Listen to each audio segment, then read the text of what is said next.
Seja bem-vindo aqui no canal Exposição Fiel da Palavra. Eu sou o Josley Roseno e a partir de agora estamos dando a continuação da exposição de Mateus capítulo 5, versículo 4.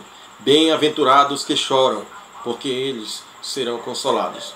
No vídeo anterior nós aprendemos que o Senhor estava dando esse discurso, esse ensinamento diretamente para os seus discípulos, os 12 que ele escolheu. E nesse discurso o Senhor ensina ao seu discípulo, descrevendo as características, as qualidades daquelas pessoas que nasceram do alto, que nasceram de novo, que foram regeneradas e entraram no reino de Deus pelo novo nascimento. Elas agora têm uma qualidade, uma característica. No vídeo anterior nós aprendemos que os pobres de espírito são aquelas pessoas esvaziadas de si mesmo. E agora elas se enchem do Espírito Santo, se enchem de Cristo, de sua palavra. É uma dependência total do Senhor. Revestiram-se do Senhor Jesus Cristo e vivem em dependência dele.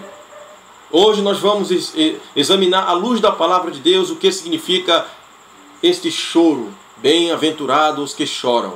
Vivemos em um mundo onde a filosofia nos ensina, nos instigam através da literatura e de alguns estudiosos, que nós devemos fugir do problema e evitar o choro. Não é uma coisa muito boa chorar.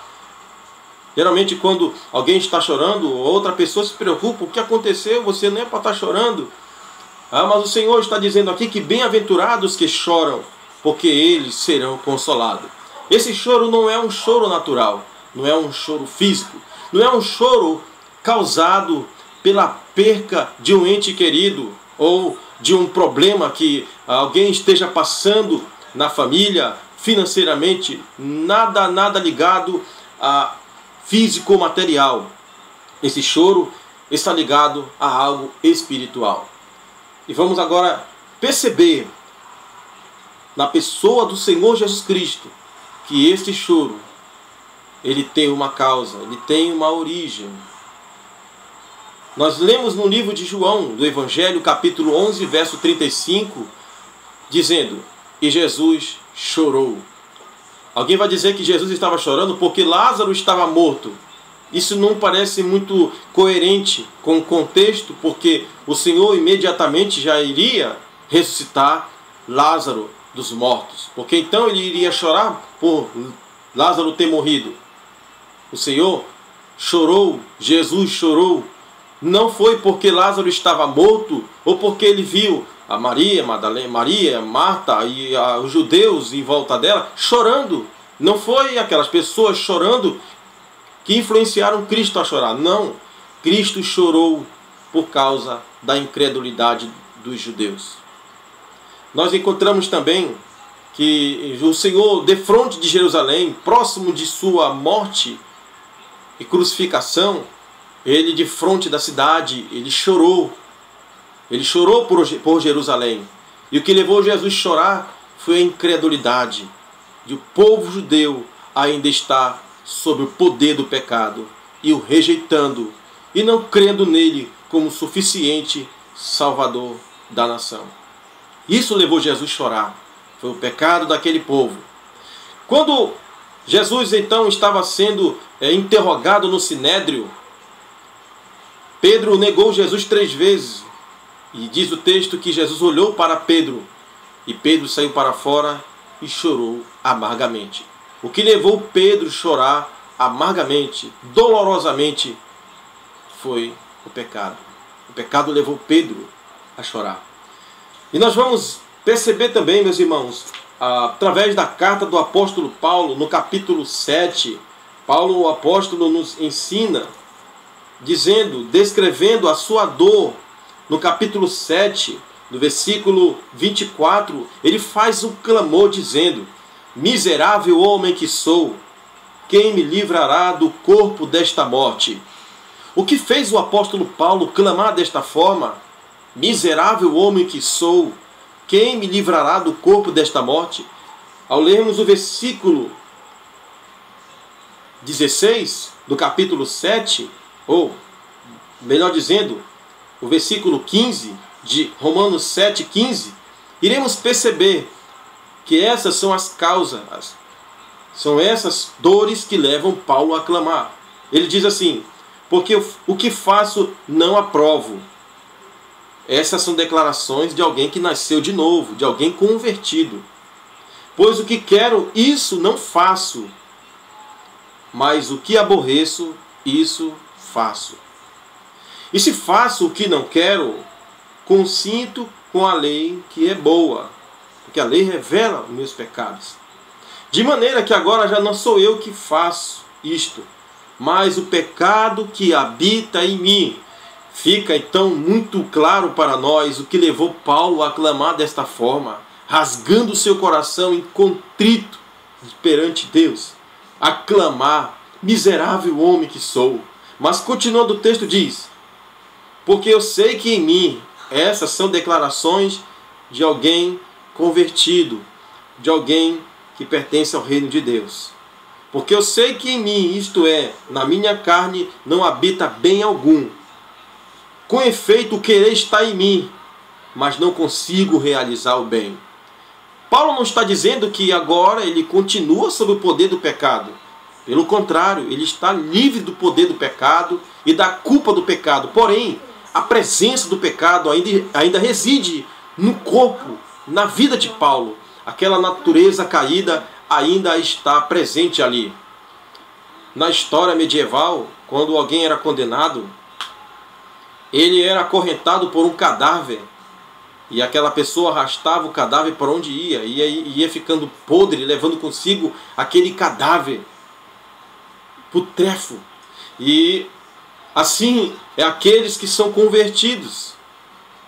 Nós não estamos livres do pecado. Pelo contrário, ainda reside resquício do pecado em nós. Ainda tem pecado em nós ainda. João diz na sua primeira carta, dizendo que se nós dissermos que não temos pecado, somos mentirosos, nós temos pecados ainda. Então Paulo está descrevendo aqui que ele não consegue realizar o bem. O querer está em mim, mas não consigo realizar o bem. Porque Paulo está livre do poder do pecado. Se ele não tivesse livre do poder do pecado, ele não teria essa clara convicção e consciência de que o pecado estava ali presente. Alguém que está sob o poder do pecado não tem percepção do pecado, não tem noção de que ele é um escravo do pecado, como aqueles judeus de João capítulo 8, que disseram que eram filhos de Deus. E Jesus diz assim: se vocês fossem filhos de Deus, vocês ouviriam a palavra de Deus. Quem é de Deus, escuta as palavras de Deus. Porque não faço o bem que quero, mas o mal que eu não quero, esse faço. Percebam como ele está livre do pecado. Eu não quero fazer o mal. Eu quero fazer o bem. Porque não faço o bem que quero, mas o mal que eu não quero mal. Esse faço. Há uma guerra dentro de Paulo. Há uma guerra dentro daqueles que creem no Senhor Jesus. Há um conflito, há uma guerra entre a carne e o espírito. A pessoa convertida, quando ela olha para Cristo, como Isaías viu Cristo na sua pré-encarnação glorificado, ele diz: ai de mim que vou morrendo, porque eu sou homem de lábios impuros. O Senhor o perdoou, o purificou. Paulo, ele pôde perceber que ele é um homem pecador após ele ser convertido, nascer de novo.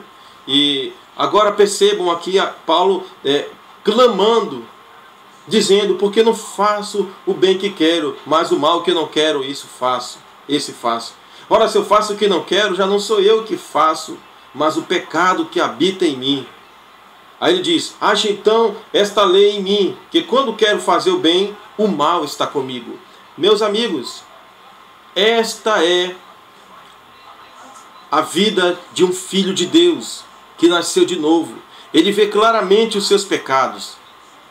Ele luta contra isso. Ele clama por uma vida de santidade. Ele clama por uma vida piedosa. Ele clama por um viver santo perante Deus. E esta é a nossa jornada como peregrinos aqui na terra. Até o nosso último dia de vida estaremos lutando contra o pecado. Percebam na carta de Paulo lá em Timóteo que ele diz: combati o bom combate. Bem perto de ele morrer ele diz: combati um bom combate. A vida cristã é uma vida de combate. Porque segundo o homem interior tenho prazer na lei de Deus. Mas vejo no meus membros outra lei que batalha contra a lei do meu entendimento e me prende debaixo da lei do pecado que está nos meus membros. Miserável homem que sou, quem me livrará do corpo desta morte? Alguém pode pensar que esta foi uma fase na vida de Paulo e que depois tudo passou e normalizou. Não, de modo nenhum.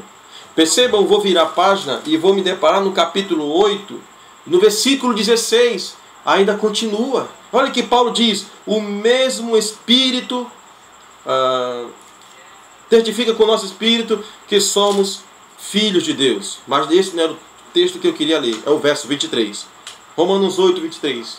E não só ela, mas nós mesmos, que temos as primícias do Espírito, também gememos em nós mesmos, esperando a adoção, a saber, a redenção do nosso corpo. Aqui Paulo está descrevendo o seu gemido constante, diário. Se você é um filho de Deus, você não vai se conformar com a presença do pecado. Quando ele aparecer e você dedicar com ele, você vai lutar contra ele, você vai resistir ele firmemente. A vida do Filho de Deus é essa. Jesus diz: bem-aventurados os que choram. É este choro que faz, esta é a causa que faz o Filho de Deus chorar, a lamentar pelos seus pecados, a derramar lágrima pelos seus erros. Bem-aventurado aquele cristão que, quando termina o dia, ele faz o seu autoexame e diz: bem, eu errei nisso e naquilo. Ele tem uma lista sobre si mesmo que ele cometeu de errado e que ele precisa então melhorar e buscar perante Deus. Que Deus abençoe a todos. Até o próximo vídeo, se Deus quiser.